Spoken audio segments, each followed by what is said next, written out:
So, hello everyone, and welcome to a brand new episode of Women Who Lead.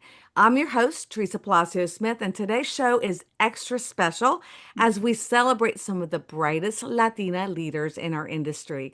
These women aren't just making headlines, they're making a difference. This episode is titled Estrellas in Action because each of today's guests is truly a star in action, showing us what it means to lead with purpose, heart, and hustle. And it's no surprise that they've all been honored among NAHREP's top 250 agents. Their impact extends far beyond production. It's in the lives they touch, the doors they open, and the legacy they're building. So go ahead, everyone, grab your cafecito and let's jump in to today's conversation. So let me introduce our estrellas.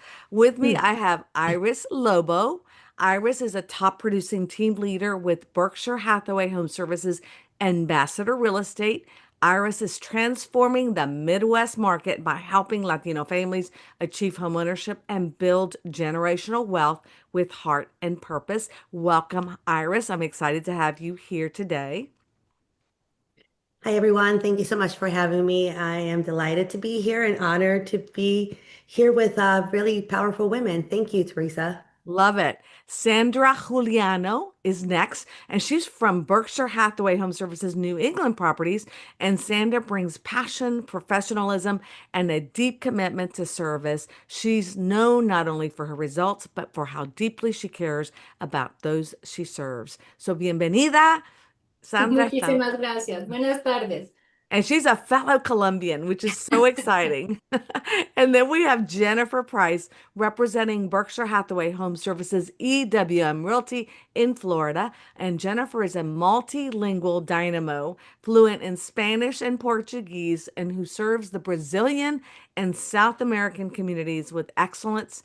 And after a brief detour, she returned to Berkshire Hathaway Home Services for the culture and support that fuels her continued success. And we're going to talk more about that in a few minutes. Jennifer, welcome to the show. Thank you so much. It's such an honor to be with all of you. And Teresa, let me tell you, you're a woman that just leads with so much heart and integrity, and you are just sunshine. Oh, thank you so much. That's so sweet. I really appreciate that. Well, one of the things that I do every time, what we love to hear is because I'm always fascinated how people got into the industry. Was it by choice? Was it by chance? So, one of the things I want to learn is a little bit more about how each of you started in the business and then a little bit about your market for those who know, hey, I'm in this market because we want to get some referrals, right? What market you specialize in the area that you serve, and also the price range you typically work in, and just a little bit about your family. So I'm going to start with you, Sandra. Oh, thank you, Teresa. And I can't agree more with what Jennifer was saying. We've had a few minutes to chat on a couple of occasions, and it's just great to be a part of this team, and this recognition just means a lot.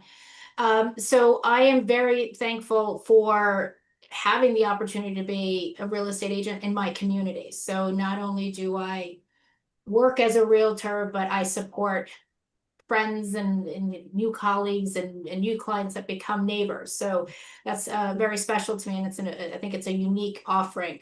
We live in a small town of about 25,000 residents, about an hour outside of Manhattan. So my husband actually goes into New York City every day for work. My husband and I have been here in Connecticut for, gosh, 25, 26 years. It's been a long time. We're both originally from this area. He's from New York, and I'm from upstate New York. And we've raised two kids here. The median price point, I would say, in this general area, and I think it fluctuates. If you talk before COVID and then after COVID, that number can change dramatically. But we're probably about 1.2 million in our area. And many of my clients are people that have worked in Manhattan or have a tie into New York City somehow or another. We have a lot of corporations in this area, right over the border. I'm about a mile away from the New York State border, even though I'm in Ridgefield, Connecticut. So yeah, that's a little bit about me. And I'm lucky enough to have been a realtor now for My oldest is going to be 23. I started when he was about 6 months old. So 22 years Wow. in the business here, in this, serving this community. So right within Ridgefield and the surrounding towns. Well, welcome. We're excited that you're here, and I'm so glad to hear about your background and how you actually got into the business as well. And you have another son too, so you have two boys. We do. Yep, two, Awesome. 19 and 22. Gosh, it goes by so fast. It does. It really does. Oh, Iris, how about you? Well, I was actually inspired by a relative of mine. Her name is Elizabeth Poso. At the time, I was 14, lived in Chicago, and I got a chance to ride around with her a little bit. And, it just inspired me so much. And I started dreaming about being her when I grow up. She's actually a realtor here in Florida, in Port St. Lucie. I think that's how you say it. So that was my first inspiration. I mean, coming from a family that we build businesses and stuff, it was just kind of like a no-brainer. Well, this is what I'm going to do, I guess. So fast forward a few years later, 14 years later, I am a realtor with Berkshire Hathaway. I lead the Lure Real Estate Group in Omaha, Nebraska. We also service Council Bluffs, Iowa, which is literally right across the bridge. It happens to be that we are all Spanish speaking agents. I totally did not do that on purpose, but it's a blessing. And I would say our average price range would range between 250 and 350,000. What I like to think that powers our team is we're powered by faith, culture, and strategy, and that's just how we roll. I love it. And you're also in Tampa right now on vacation. So thank you And for vacation. being here. And you've got kids. So tell us a little bit about them. Yes, I am actually vacationing with all five of my kids. And believe it or not, it hasn't been hectic. It has been really smooth sailing. They got me to do some wild stuff. Yesterday, I got in my first roller coaster ride in 23 years. I was scared. I thought I was going to die, but I survived. And, we made memories. We're here one more day. So today, we'll just go check out some springs and get back home and back to the grind and the hustle of things. But so good away that you were able to get away and that your aunt actually who inspired you is in Florida and you're Yes. all the way Hi, Liz. from, yes, the Midwest, which is so cool, right? Because sometimes people will go, are there Latinos in the Midwest? And let me tell you, there are. And I love your price point because that's very difficult to find, right, Jennifer? Yeah. In I mean, Miami for sure. yes, you're in Miami. Tell us a little bit about your journey into real estate. Yes, well, oh my goodness, my journey has been amazing. It's been 6 years. I was in the corporate world, but most importantly, I grew up in the hospitality industry. So it's in my DNA to be of service to people. Our family owns a hotel in the coast of Ecuador, and my mother has been such an example for me. She is a woman that leads with grit, courage. There's no fear, an incredible entrepreneur. So I've learned so much from her. And in 2018, I lost my job. I was in the corporate world. And the year before that, my husband had passed away. But he had always told me, and my mom is like, you were born to be in real estate. You know Miami, you speak several languages, you've traveled the world. And I remember when they called me and they said, we're closing the US office and other office around the Latin America. I was like, you know what? I have nothing to lose. I'm getting my real estate license. And I had no fear. I listened to my gut and I went for it. And I cannot be more happy. I am so aligned with my mission, vision, and purpose in life. And I just feel so blessed to be in real estate. I told myself there are no obstacles. Those are just things we create in our head. And I just do it with love, with passion. And I was born to be in real estate. I love it. And you are a perfect fit for it. I'm going to tell you that. The fact that you've lost, a spouse, that's a devastating, and you just went on and were able to also then lost your job. I mean, that's really just amazing, Jennifer. Kudos to you. One of the things that I'm so proud of all of you, I was the NAHREP national president in 20, it's been 20, I mean, in 2016, 2015 to 2016. And NAHREP actually created this recognition for agents across the country. And that was a recommendation by Gary Acosta and Juan Martinez, who said, hey, we need to recognize our own people for the production and the opportunities they give in creating homeownership for so many of our families across the country. So, congratulations to all of you. What does that recognition mean to you?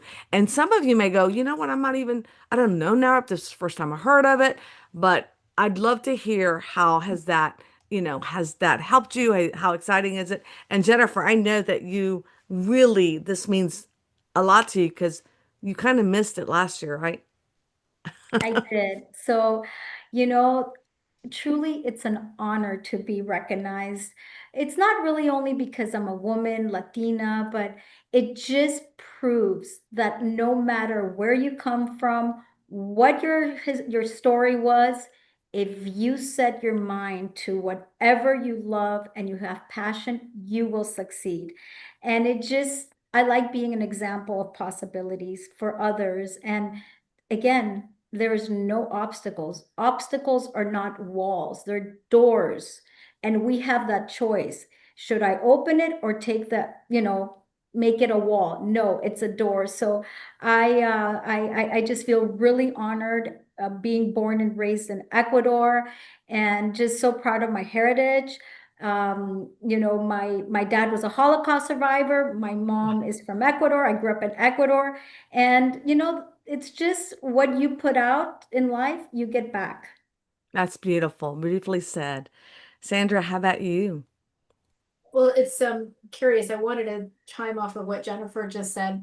I think we are a product of how we are raised and the people that we are surrounded with. And being Latina is incredibly, I think, important, and it's something that I embrace. But I was raised with, strong females, strong mother. Mhm. I am first generation here. So my parents were married in Colombia and then they moved here, and I was actually born in the United States.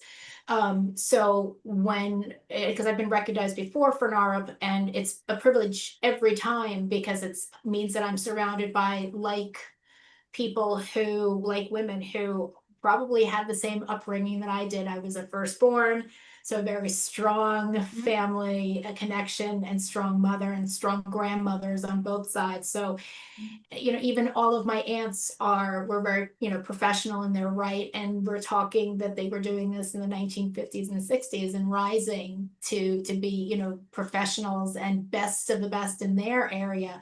And all of my aunts, my mother, all of them have risen to that challenge. So for me to be part of NAHREP in this capacity, I feel like I've made them proud and followed in their footsteps. So it means a lot to have that connection with the strong women in my family. And then, as you know, Berkshire Hathaway New England is led by Candace Adams and led by Brenda Maher. Those are people that I've had, privilege of knowing for all of these years. I think I've been with Berkshire Hathaway now 13 years. And so I've Surrounded by been surrounded by powerhouses. them, and they're just wonderful people and just great supporters. So I think this goes out to all the women in my life.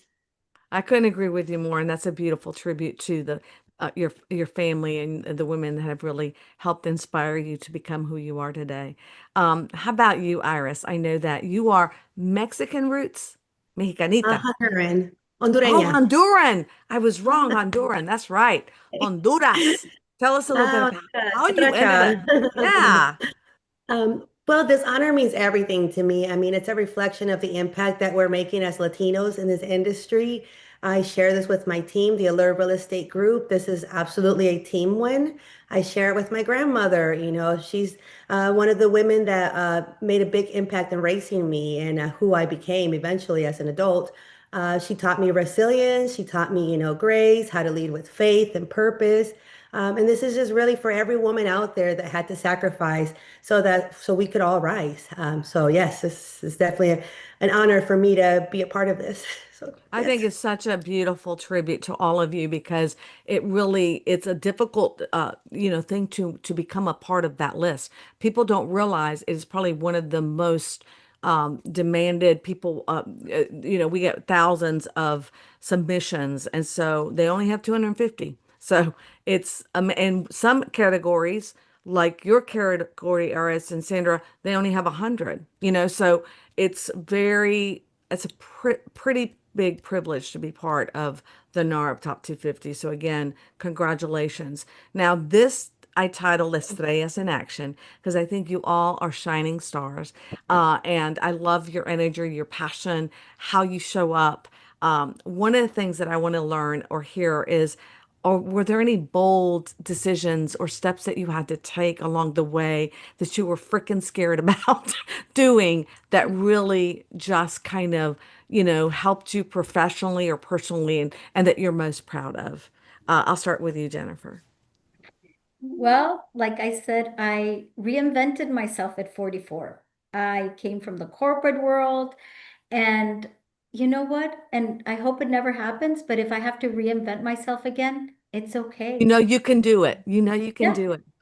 You know, fear is in our head. I always say that. Everything is possible when you lead with love, integrity. And, for me, all of a sudden being without a paycheck, right? Thinking, oh my gosh, what am I going to do? But you know what? When you're out of your comfort zone is when you grow the most, I always say. And I have been the most successful that I've ever been in my life. And it's because I believed in Jennifer Price. I believed in my gut. Like I trusted Jennifer. I did not doubt of my capabilities. And, magic happens. Magic happens. And your energy that you transmit to others is so powerful, especially in this industry. This is an industry that, people are trusting you with their most important, one of their most important decisions in their lives. So I take my work very seriously. And for me, that is such a privilege that all these incredible humans put their trust in me. So yeah, it's just really no fear, no fear. Just go for it, and you will succeed. You will If succeed. if you're not inspired out there, I don't know. I think that's just amazing. Again, just switching gears, in the middle of, in a time where no paycheck, no spouse, again, really unbelievable. How about you, Sandra? Um, I honestly, it's funny what Jennifer was saying as well, and the fact that we all come from, I think, strong families, you tend to have a level of comfort, right? So I was very comfortable in corporate America. I came from a corporate relocation background, and then I moved into the internet boom. So I was in internet marketing and strategic planning at the time.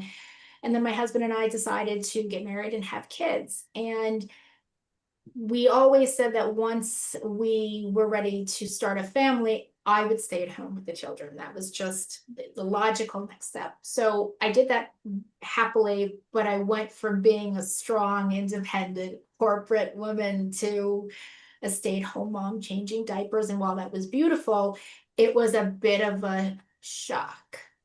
So I chatted over with my husband, and we said, I'm going to find something that's for me that maybe I can do outside of the home that has flexible hours. So I went into real estate, and it was a challenging thing to do because working for a corporation with rules and established rules and regulations to then being your own boss, sometimes I think being your own boss is the hardest because you tend to be really hard on yourself, and you want more at all times. But I think that being able to go out on my own and start a business, and we had only been in this town at that time about 6 months, so I had no client base. I didn't know anybody. This was a brand new area for me. So It was bold and challenging and scary all at the same time, but through the support of family and just, I think, being able to communicate with people that were going through the same thing I was. We had just bought our first home in this town and getting acclimated. So it was helpful, that transition, to help, young couples like my husband and I at the time start out in a new town and get to know it and create those connections. So it was scary to go out on my own. Well, one of the things, first of all, you've touched on so many beautiful things. Number one, the fact that you came from, I didn't know you were in relocation. What company were you with? So I was doing corporate relocation down on Wall Street for a company called AIG. I know And AIG. There used to and be my then account. I and used to then and do, then and then I was doing it in international human resources for MasterCard, and that's actually where my husband and I met many, many, many moons ago.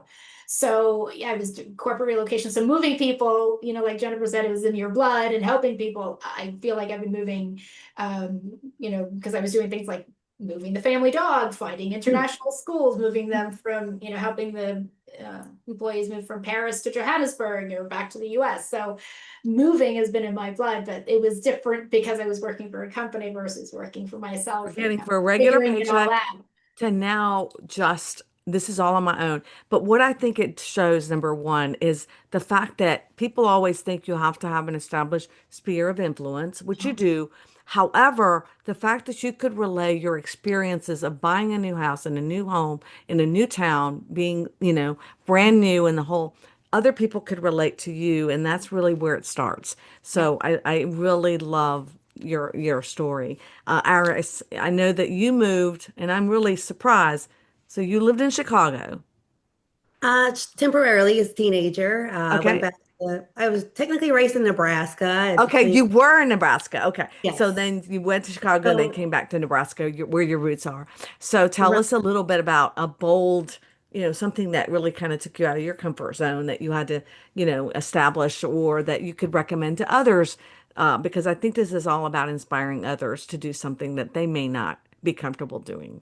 I mean, I'm there with Sandra and Jennifer. I mean, this is a very scary, industry when you first step foot into it. There's no, I'm going to get a 40-hour paycheck here in a couple weeks. You don't, that doesn't exist. You're the money maker. And it was the scariest thing for me to do. I really had a hard time at the beginning. I didn't have connections. I lived in a town, but I had like one best friend. So I didn't get out often.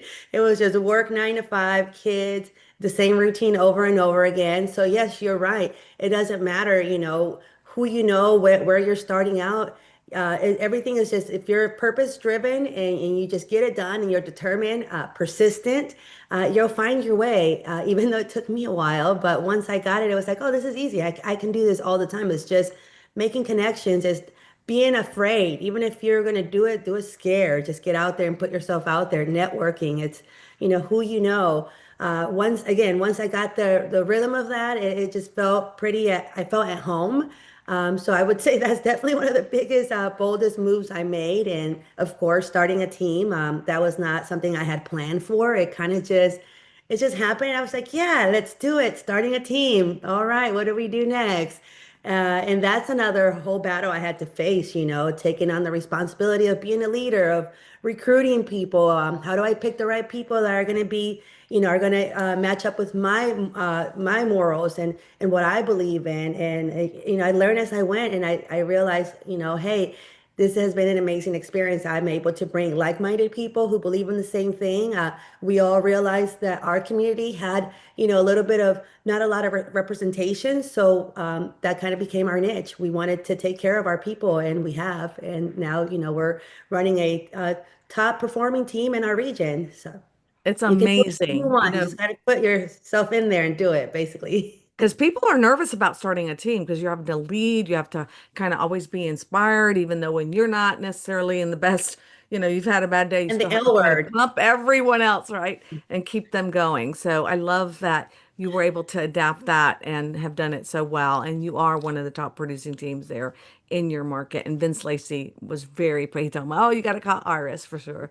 So now, Jennifer, you took, and we're going to talk a little bit, a brief detour from the Berkshire Hathaway Home Services family, but ultimately made the decision to return. And what brought you back? And what did that time away teach you about alignment, about the feeling of the culture, and also having someone that would support your goals, that was so critical to your return? Yes. Well, it was 80 days. I was lost in the desert, as I say. It was only 80 days, right? Almost like Jesus, right? Yeah, exactly, exactly. So, what I learned is that there's certain things in life that that you can't substitute. Like the culture of Berkshire Hathaway is amazing. The power of the brand. For me, I need to be so aligned. It starts on the top, right? Hello, we have Mr. Warren Buffett. Who does not admire and love Mr. Buffett? Just like we start with him. Then here in Miami, Ron Sheffield. What an incredible human being. And that is why I came here to Berkshire Hathaway EWM, because I didn't know him, but I knew of his integrity, that he was a man of his word. And honestly, I was like, I am so proud to be next to this man and this company. Sometimes it takes these little detours. I am now more than ever so sure that where I am, there's no better place. Again, I don't have anything bad to say about where I was or anything. It's really what makes you happy. And for me, it's so important, again, to be aligned that with the corporation, the leaders, they have to have the same mission, vision, and purpose as I do.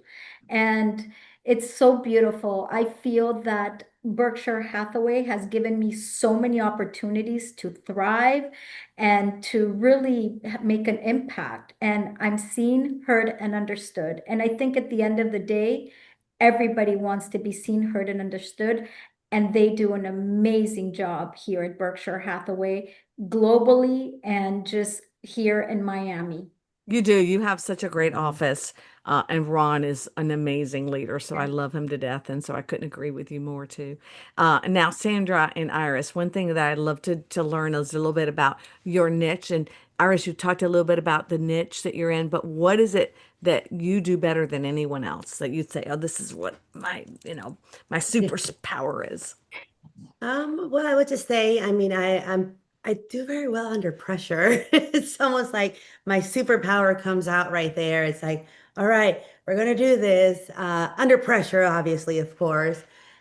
Just I love teaching, and I love kind of like being like the calm in the ocean when chaos is surrounding all of us, building trust and like, hey, it's gonna be okay. We're not gonna be negative here. If you want positive results, you got to remain positive and focus, and we have to find a solution because at the end of the day, that's what we do. We are solution makers, providers. We have to find ways for things to work out.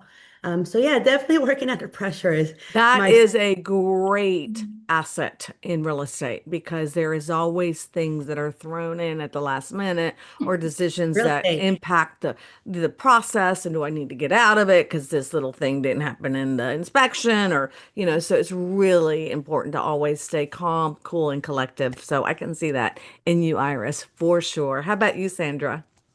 It's funny, this question comes at a very interesting time.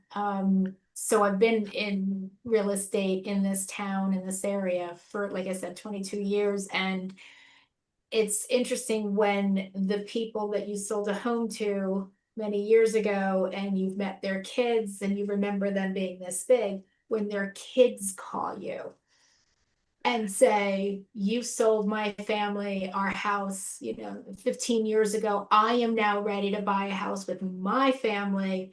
Can you help me? And you get that call. And, I said, one in particular, he called, hello, Mrs. Juliano, this is so-and-so. And I'm like, how do you have a phone? You're supposed to be, 12 years old. How could you possibly have a phone? You're too little for this. How could you possibly be buying a house? So I don't know if it's a superpower, but it's the connections that I make with my clients the first time, and the fact that they live in this area, I run into them regularly, and the fact that it was impactful enough that either the second generation remembers the process that they went through and the feeling that hopefully I conveyed to them, but that their parents probably also referred me and said, we worked with Sandra back such and such, you should call her, we had a great experience. And the fact that I bump into them at the grocery store, at the dentist office, and they hug me. So that to me is a superpower, that I'm able to have those kinds of connections and that rapport with not just clients, but they end up being, neighbors and friends. So I think that's definitely a superpower, to be able to make an impact, that now the family and the family's families are coming to you because you actually changed the lives of one. So I think that's definitely, and not everyone has it. In fact, 82% of agents don't get referrals back, right? I saw People that forget who stat, they and were. I was So really surprised by that. That is really crazy that yeah. that doesn't happen. So, but it makes you think when you read that statistic, it makes you take a step back and go, how is that possible? What is it that I can do better to improve that statistic? So, yeah. So beautiful, beautiful, Mahita. I love it. So one of the things that we all carry, and I will tell you, I just got back from one of the most magical trips of my life, and that was going to Colombia and visiting family and friends. And, I went to a wedding, so it was just amazing. Many of us carry those hopes and those dreams of our own families. And how has your heritage or upbringing really shaped the person you are today? Iris, I'll start with you because I think that's such a critical question. Well, I would say, I mean, I'm a first generation Latina, so that obviously shaped everything for me. I've carried the responsibility of translating the American dream, literally and figuratively speaking, for my family, and my clients. I hear their stories. I know, how did they get there? Uh, what was the one thing that we do that they do in the Latino community? I've heard it 1,000 times. Where's your money? Where are you save your money? Yes, está bajo el colchón. Yeah. So I'm like, no, we got 60 days to put that, like, we got to put it in the bank right now, and this is how we're going to do things. So just basically educating them, and just, knowing where they came from was the same place that I came from. My family was there. My dad came from Honduras, had to sleep on benches and farmlands in Idaho, and, knock on a farmer's door to work for the day. So I would definitely say my heritage shaped everything that I am, and everything that I do it because of who I am and where I come from. Beautiful. So your parents were migrant workers? My father was. My Fabulous. Yeah. came to the States later on in life. I was a little older, but yeah, no, my dad came here. I think I was maybe like 2 years old or something like that. So I was I a love baby. those stories. I think that's beautiful. Um, and Sandra, how about you? Um, it's curious. I too am first generation here in the United States, being born here. My sister and I only have one sibling, and we were both born here in the United States. And I think it just goes back to seeing how our parents came here many years ago and the struggles that they had, right? And seeing it firsthand, everything from, finding a place to live, right? Because you're in whole new country, you don't know the location or the language, so it's hard to do that. My mother will make a joke that she actually learned English through me, because I would either turn on the television, watch cartoons, or go to school and then speak to her in English. So, and you see your parents, like Iris said, overcoming those challenges. And you internalize that. You may not realize that you carry that with you, but then when you start to raise your own family, or start to take those experiences and translate them into your everyday work life or family life, it stays with you, and you take those journeys and see how you can improve upon them. You wouldn't, the struggle that my parents went through, I would like to think I'm strong enough to do that, but I don't know that I am. But I know that I've seen them do it, and I know that you're capable of doing it if you put your mind to it and you work really hard. And at the end of the day, that's something I hope my husband and I communicated and shared and instilled in our children, because we have to bring it forward, right? We're raising real people and giving them our experiences, and hopefully they're learning from us. So Sandra, you were born here in New York? In Chicago, believe it or In not. Chicago. Okay. So Chicago. Yeah. Iris, you were born in Honduras or here? I was born in Honduras, but I came here as a very small So child. you were So two when you came. And that's then, all, what now? Say it. that's all I know. It's I don't Yes. really, So all you know is US. You were here, yeah. you came at the age of 2. And then Jennifer, you were born in Ecuador and came here as well. So your first generation, right? So, yeah, so I was born and raised in Ecuador. Oh, So wow. I went to an American school there, and then my parents said, you have no option. When you graduate, you have to go to university in the States. So I always knew I was coming here, and Miami forever and ever was that place that I knew I was going to live. But I think my heritage, I feel so blessed that I was born and raised in Ecuador because I had two parallel worlds, right? So in Quito is the capital. That's where I went to school. My parents' hotel, at that time, it was a smaller town. It's on the beach. And so my friends there were kids that had no shoes, that lived literally in shacks. And they were my best friends. And they taught me so much. I learned to have compassion, empathy. And really, at that point is when I started really, even though I did not know it, focusing on gratitude.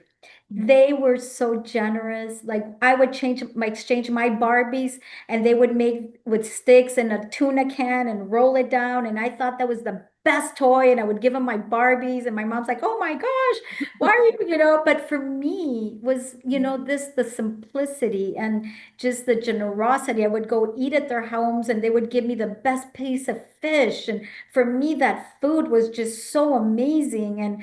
And in addition to that, having a mother, a Latina mom, she is really a disruptor since she was a child, in the sense that she has no fear. I mean, whatever she says, you want it, just look at the top. Don't look at the little things, and you know you will get there.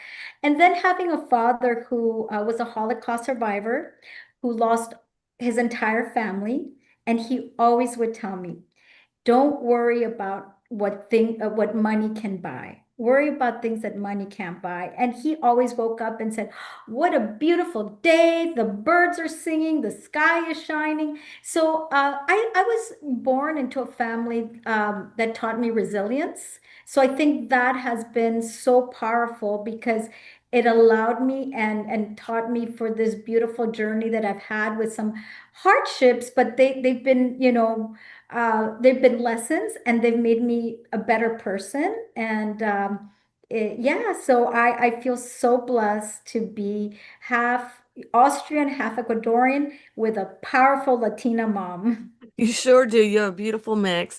And I love your story about how your friends, it's so true when you're kids, you envy what you don't have, right? You're like, you realize, similar to you, I would spend my summers, I was born here, but I would spend summers in Colombia. And my mother was from a small town called a Swan. So think about what a swan means, a swamp.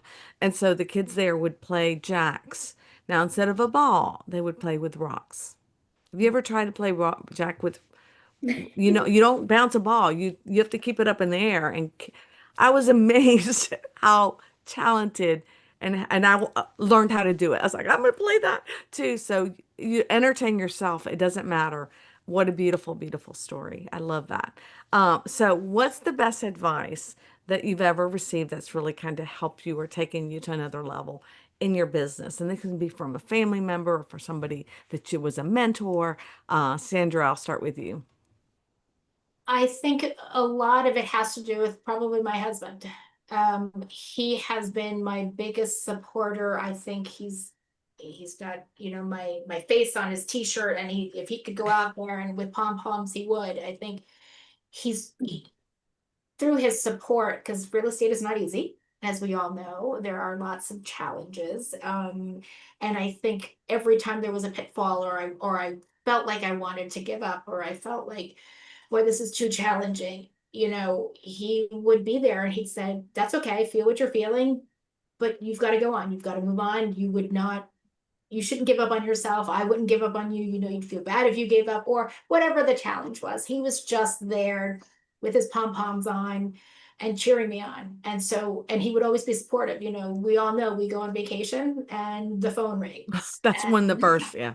That's when the phone rings all the time, but that's usually when you're supposed to be having family time or dinners, and the phone will ring, and he's always, it's okay, go ahead, answer the phone. He's just really supportive. So his advice is always do your best and be an example to our kids, because they see and hear everything. So I think he's I actually gave him a shirt one time, and it said on the back, I am married. I don't know what time she'll be home. I don't know where she is, but she does exist, because we're real estate agents. We're all about it. That's So right.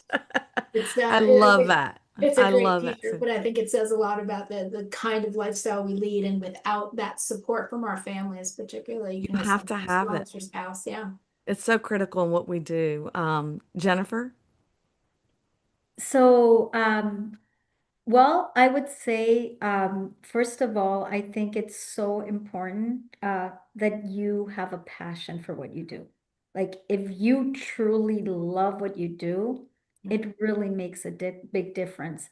But for me, I think that it is so important um, is to lead by example, but most importantly, I believe that doing the right thing when no one is looking, which is integrity, is so powerful, because integrity then leads to trust, and trust is everything. And in this industry, when it is so important for people to trust you. And here, I know we didn't talk about my favorite mug, Yes. Let's but do it, because that's I'll something tell that it to you right now. So advice, this yeah. has been one of my most favorite gifts of all times. It was my clients, they were retired and they were selling their home, and every little penny mattered to them. And I would say to them, don't worry. In Spanish, we say, confía con los ojos cerrados, like, trust me with your eyes closed. And, you know, they're American, they're like, what? And then it was a thing. Trust Jennifer with her eyes closed. When I closed on their house, a few months later, I get this precious gift. They found in the internet me in the Taj Mahal with my eyes closed, and they put Jennifer Price, a person you can trust with your eyes closed. That's Trust such a is beautiful, everything. yeah. Yes. It's so beautiful. So that's definitely beautiful advice. And also you can see that it's earned the opportunity in business for your clients to even go through the trouble of creating such a beautiful gift. So I love that. Thank Iris, how you. about you? Well, I would say the best advice I've ever received. I would not the best advice ever, because there's so many great people that have given me advice throughout my life and my business. Don't wait to, don't wait until you feel ready. Uh, move with intention, and along the way, grow and be consistent. I took that and I run with that every day. I think about that when I want to give up in the past, or something didn't go right. Is I just remember who I am, and I trust myself. I lead from a place where I don't want people to lead with or be in who people want me to be. I rather be myself, because that makes me real, and it makes it, it makes it more passionate for me. I think that's great advice, because I think a lot of people wait, because they're not ready. They think it's got to be perfect, but you just got to do it. Just go out there and move when Yeah, you're ready, right? just Don't, do yeah, it. love that. Great advice. Well, we all face challenges. We all talked about it a little bit already. And what has been a defining obstacle, right? Something that really was defining. And I know, Jennifer, you've kind of already answered this question. So if I get that. But how did any of you overcome an obstacle that you might have had, whether it was in real estate or in your personal life? Sandra. So I'll tell a little story, and I've shared this story with a couple of other people, and I was with our son. He was very young, and I was in the park with him, and this is before I started my real estate career. I had that shift from corporate America to mom, and I was thinking about what I wanted to do next in my career, because I realized being a mom was beautiful, but I needed something a little bit more for me. So we were thinking about what I could do. And I was in the park with my son, and somebody came up to me, and I have very olivey skin. Our oldest son has more of my husband's complexion, so he's a little bit lighter. And somebody came up to me and said, "Oh, you must be the nanny." And I said, "No, this is my son." And they, "Oh, okay." And we just got to talking, and the conversation continued. And you just make small talk with people. And long story short, I mentioned that I was thinking about becoming a real estate agent in town. And the person looked at me and said, maybe not with your complexion and your background. And I just remember being, what year is this? Like, so, What? so Yes. it was, and it sat with me for all these years. I mean, as I mentioned, my son is now almost 23. It sat with me all these years that someone could still look at you, and instead of supporting you or elevating you, they found it necessary to bring you down so quick, Yeah. easily, Wow. and shamelessly. So it was something that I think fueled my fire. I think at that moment I wasn't Just going to let watch me. that. Exactly. That So was the decision that needed to be made, and it, that person helped you make that decision. yes. And now all these years later, and after being nominated and successful and loving what I do, I wish I could go back in time and tap myself on the shoulder and go, "You got this." So Yes. Oh, well, I love that. Thank you for sharing that story and sharing, somebody who just was blind, you know, they just did not see, right? that's Um, okay. right? Iris, how about you? Um, I would say for me it was when I first started thinking about making that switch to go into real estate. I had a lot of like kind of negative, reaction. I wouldn't say in a bad way, but just maybe my family was trying to protect me, or people that were close to me worried about me making it in real estate. So I had a lot of that happening at the beginning, which immediately made me feel like, well, shoot, who am I going to sell some houses to if I can't, depend on my people to tell me like, So, go get it, you yes, can do this, right? Exactly. So that was really scary. And I mean, honestly, I would say I joke and I kind of mean it. I'm almost quit like 1,000 times in my career. I would say it took me like at least 5 years to really get it, and start really selling. I was selling a house here or there. And I think it's because I got into the industry not with the right mentality at first. I got into it thinking I'm going to make a lot of money and I'm going to change my life. And I instantly realized, yes, sister, you're going to be on a commission, payday type of deal.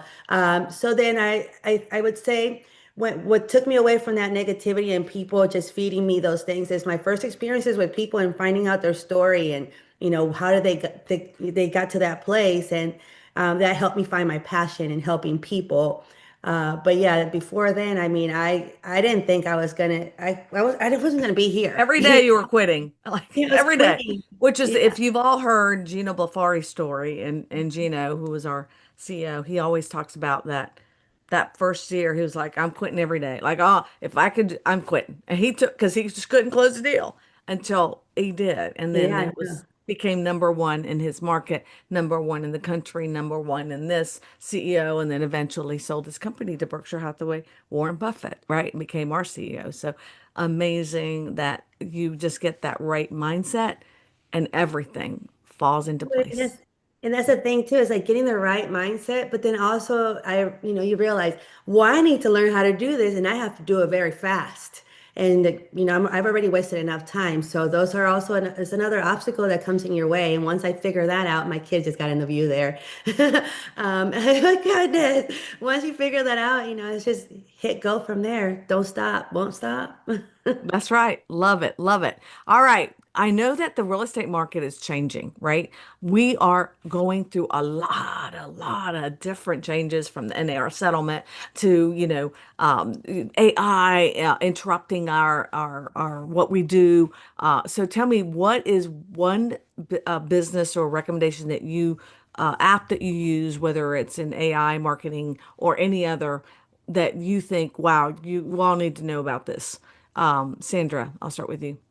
Well, we shop differently for real estate than we did, when I first started this 22 years ago. There was no, social media. There was no, right? We used to buyers and sellers to pick up the phone and call their realtor. And we all know that that's changed rather significantly and it's shifted. So we, as much as I work in this very small town of only 9,000 households, I have to advertise it to the world because you never know where your buyer is going to come from. So as long as you know where your buyer, who your buyer is, you can try to find them as opposed to Trying to find waiting you. to find you. So I have worked with a social media professional for a few years now. She's fantastic. And I've never met her in person. We've always just, she's out of Florida. I've never had a chance to meet with her, but knowing what you're good at and knowing what you're not as good at, I'm good at what I do and I enjoy what I do, but I am not a social media expert. So because I need to do my job and do it well, I need to work with people that are going to help me and be experts in their own field. So social media for me has been really helpful. And I think it's broadened that out there. So I post as much, or she posts for me on my behalf as much as I can, but it has to be relevant. It's not just posting, oh, new listing, just about real estate, but it's posting about, how best to save for that first home. So things that are relevant and also a little personal, so I stand with my clients, I take photos and, we tie and I bring their story forward or, something that happens like an attack cat in a house that literally attacked us and chased us out of a house, bringing those stories forward because they do happen. Those are real stories that happen that people really kind of relate to. And that's Yeah. really what is really important in social media is being relatable, right, to everyone and finding that opportunity so that people trust you Right, because it's a true automatically. story. We got chased Yeah. by a cat. I believe, I know we've gone through it all. People don't realize all the things you have to do and go through as a realtor. How about you, Jennifer? So for me, technology is amazing. I think some people are really scared, especially AI. But you know what? If you embrace it, it's the most amazing tool.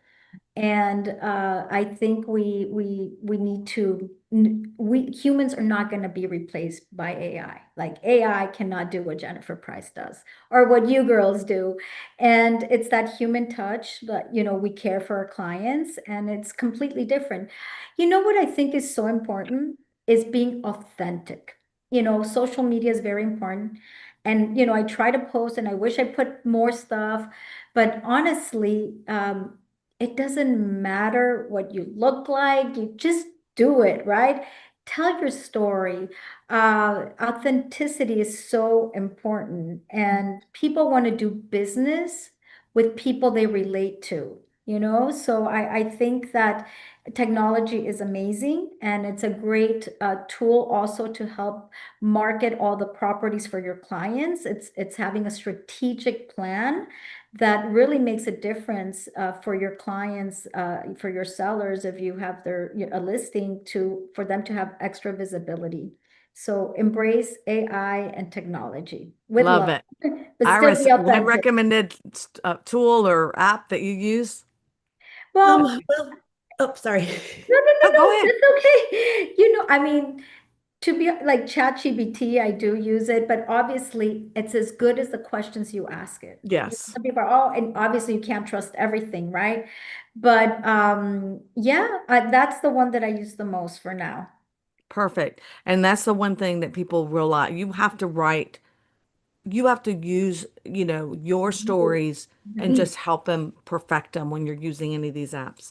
Iris, how about you? I would say I'm fully embracing technology. I mean, especially AI and automations. I used it on a daily basis for everything, even personal stuff. I prompt it. It's all about the prompts that you give AI. I introduce myself, who I am, my values, even when I do things for the team, who my team members are. So when you help us do things, creating scripts or contents or worksheets or, anything, it's kind of it's already set up to know who is the person that you're helping write this for, so we can sound like ourselves because technology should support you for your purpose. It shouldn't replace your presence. I Mhm. think that's such a critical, idea is that it has to be you and the tools that they're out there, and there's so many that you use can really help emphasize and and make you impact the way Yes. you are, not replace you. So I love each and every one of your, responses. All right, we're almost out of time. So as we wrap up, I want to know a quote, a book, or a podcast that you listen to that you want to recommend to others, because that's how we always close the Women Who Lead shows. So Sandra, I'll start with you. My sister-in-law mentioned a podcast that she listens to because she knows I like history, as does she, but it's a podcast called You're Dead to Me. And so it brings it's a history podcast. So it could be something, for example, on Joan of Arc. And it talks about her history, what she's known for, but it also brings a comedic element to it. So it's a historian and a comedian, and they come together. So it's an enjoyable podcast. And because they cover a lot of women in history, it just reminds us how we need to be strong, and as women, we need to fight maybe a little bit harder. So it's a great fun podcast, and it's just a funny name. You're Dead to Me. I So love that. I yeah, have not heard of that one, so I'll have yeah, to definitely join. And I'm a history minor. That was my yeah, minor in college. Love history, so I'll have yeah. to definitely You'll enjoy it. tune in. All right, Jennifer. So I want to share, and let me read it because Yeah. I always say this is so important. And I'm going to read it so I don't forget a word. So it's powerful. So it's Maya Angelou, and it's people will forget what you said, people will forget what you did, but people will never forget how you made them feel. And that for me is so important. Your accolades, yes, wonderful. But when Jennifer's gone, nobody's gonna say, oh, she was in the top 250 Latina, real estate agents. It's a beautiful thing. But they're gonna say, when I was with her, I laughed, I smiled, her energy was contagious, she was positive, and she had the best license plate in Florida. It says happy. Oh, So I yeah, love that. yeah. Love it. First of all, one of my favorite quotes from Maya Angelou. So I love it, love it, love it. I love it. I feel like that's really such an important way to be, right? So thank you for sharing that. And then Iris will wrap up with you. Okay. For me, it's a Bible verse. I'm going to read it too, so I don't mess it up. Faith doesn't make things easy; it makes them possible. Luke 1:37 reminds me that my faith reminds me that I'm not here alone, and my purpose reminds me why I started. That balance is what keeps me grounded as a leader and a woman of influence for Oh, people. Yeah. I love that. That's a beautiful verse. Thank Thank you for sharing. And what a beautiful and inspiring conversation I feel like I had with all of you. So thank you so much for reminding us what it actually means to lead with purpose, to represent with pride, and also to shine as your authentic self. So I'll leave you with this quote that inspired this month's theme. A star does not compete with other stars. It just shines. I just thought that was a beautiful quote because it's so true. If you see all the stars, they just shine, right? And that's what you all do, and what you've all done. You lead by shining your light, and doing so, you illuminate the path for others. So thank you so much for, all that you do. Thank to all of you for supporting these incredible women and also our show. I want to make sure you mark your calendars for our next Women Who Lead, which will take place right here on August 13th. And we have another incredible cast that will be participating in the show. And then the next Diversity Matters show it will be on July 23rd at 1 p.m. Eastern. And it's going to be I'll be speaking with Jerry Asensio and Sergio Barajas, who are representing the building and construction industry and the work that they do. So I think that will be a great conversation as well. So until next time, keep leading everyone with love, with purpose, and pride. And never forget that you are all estrellas in action. So thank you so much. Have a fantastic month, and we will see you next month. Bye bye, everyone. Thank you. you.